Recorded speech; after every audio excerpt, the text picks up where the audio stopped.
Anong panlilin lang ang ginawa ko doon sa rally? Yung po yatang speech nyo doon Hindi sa pa speech. yata, kailangan siguruhin mo. Nagsalita ako doon, anong parte ng speech ko ang nilinlang ko ang mamamayang Pilipino? Pagka public figure ay hindi basta-basta. Kahit nabirahin mo, parang may lisensya ka na, parang gano'n sinasabi mo. Pero pag private, talagang kinakailangan may malis ka agad yun. Siguradong. Kaya lang nung ikaw ay nag-vlog, ito yung title ng vlog mo sa akin eh. Huwag maniniwala sa pakulo at panliling lang ni Marcoleta. Ano ang panliling lang ko, attorney? Public figure ako, pero kailangan malaman ko, sapagkat dito lang may malis ka na eh.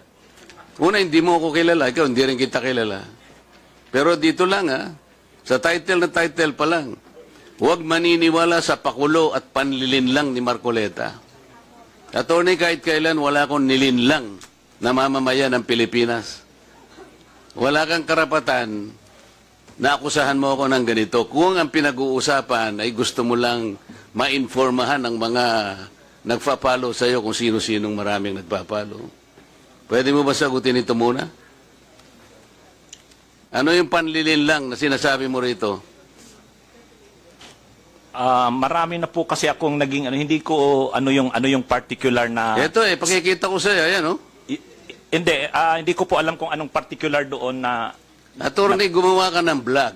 Yes po, ako pong Responsibilidad mo sa public ito, lalong-lalo na yung naniniwala sa iyo. Hindi ko maniwala kung paano mo silang napaniwala. Pero itong sinabi mong ito, may pakulo ako at panlilin lang. Ito yung sagutin mo. Hindi ako naniniwalang hindi mo naaalala ito. Mr. Chair? Mr. Chair? Actually po, doon yata yan sa rally ng Iglesia ni Cristo na naging subject din ako po ng programa ninyo sa yung dalawang pong kasama, Honorable Congressman Marcoleta. Ako po yung naging subject nyo doon ni Saganang Mamamayan. Kasi ako yung nag-comment na sabi ko, dapat yung Iglesia ni Cristo, kung talagang malaki yung mobilization nila, doon nila gawin sa Luneta. Huwag sa Liwasan. Yun yung kasi, pag sa Liwasan Attorney, kasi huwag mong nililihis ang usapan. Ang pinag-usapan yung panlilin lang na sinasabi mo at pakulo. Walang kinalaman yung rally ng INC dito. Doon ko po kita, Honorable Congressman Marcoleta. Anong panlilin lang ang ginawa ko doon sa rally? Yung po yatang speech nyo doon sa speech. Hindi pa yata, kailangan siguruhin mo. Nagsalita ako doon, anong parte ng speech ko ang nilinlang ko ang mamamayang Pilipino? Honorable Congressman Marcoleta, yung reaction ko po yata, yung speech nyo po doon sa stage. Ano nga, kung alam mo yung speech ko, ano yung panlilinlang doon? Tingnan ko po dito sa kung ano yung, ang dami ko na po kasing naging content tungkol sa inyo. Hindi ganun. Ako kapag sinabi ko, alam ko ang pinagbabasihan ko. Kahit matagal na yon, maaalala ko. Pag nilinlang ako ng isang tao, alam ko. Problema sa inyo, hindi ko nilalahat ng vloggers, Ako, hindi ko minamasama yung vlogs. Yan ay part ng, ng ating free speech. Expression. At yan ay ginagaranti ng ating saligang batas. Totoo naman na kapag ka-public figures, hindi dapat balat sibuyas. Hindi kagaya ng balat sibuyas ni Kong Barbers, alam ko yan.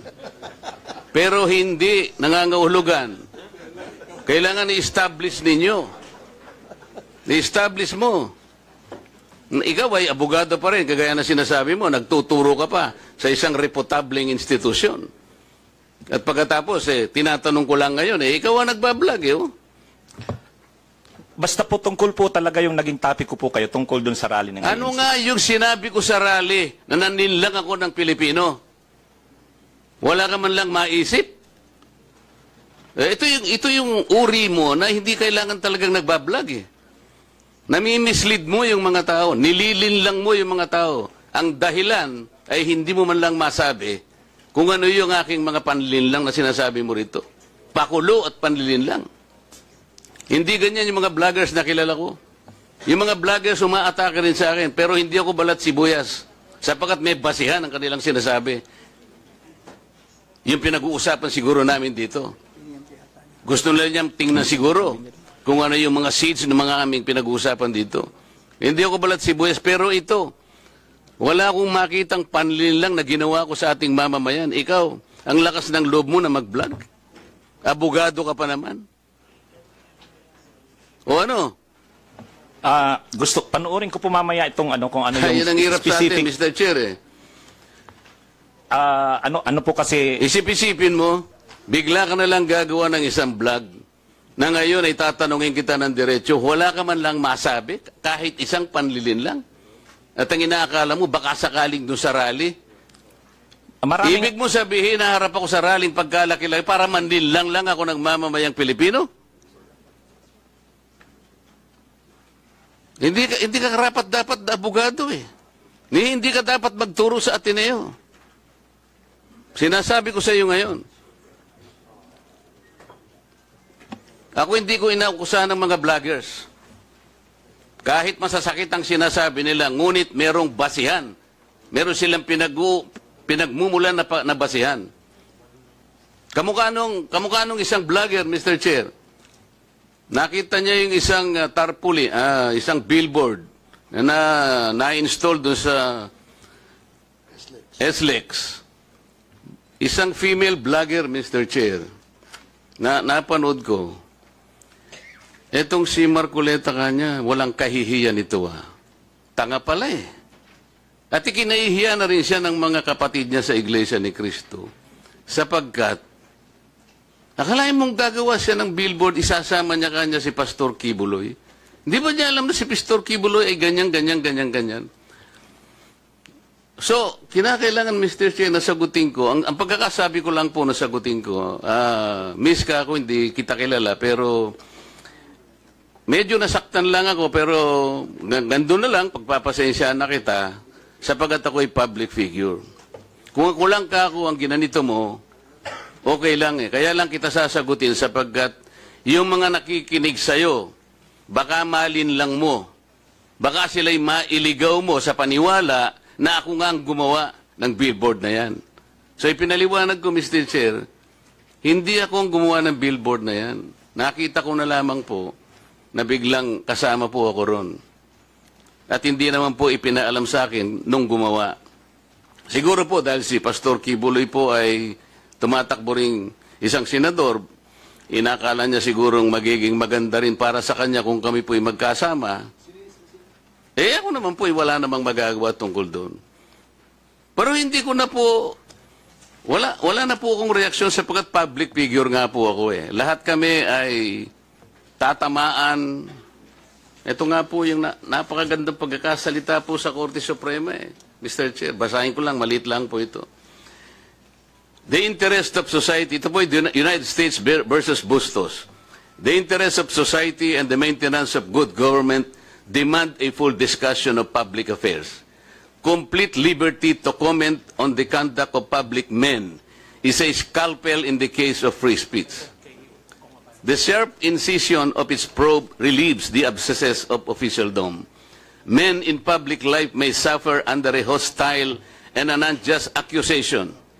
The wound can be assuaged with the balm of a clear conscience. A public officer must not be too thin-skinned with reference to comment upon his official acts.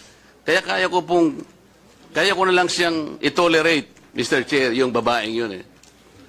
Pero ikaw, attorney, dahil sa attorney ka, yan ang sinasabi mo, at nagtuturo ka pa sa isang reputable institution, dito lamang sa title mo eh, huwag maniniwala sa pakulo at panlilin lang ni Marcoleta.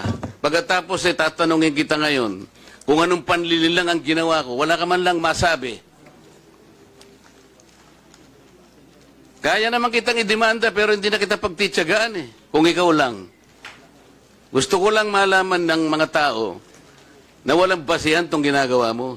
Para sa akin, sapat na nakabayaran sa'yo. O total, hindi na siya makakibo, Mr. Chair. Tatigilan ko na siya. And with that, Congressman Marcoleta, that will serve as your time as interpellator.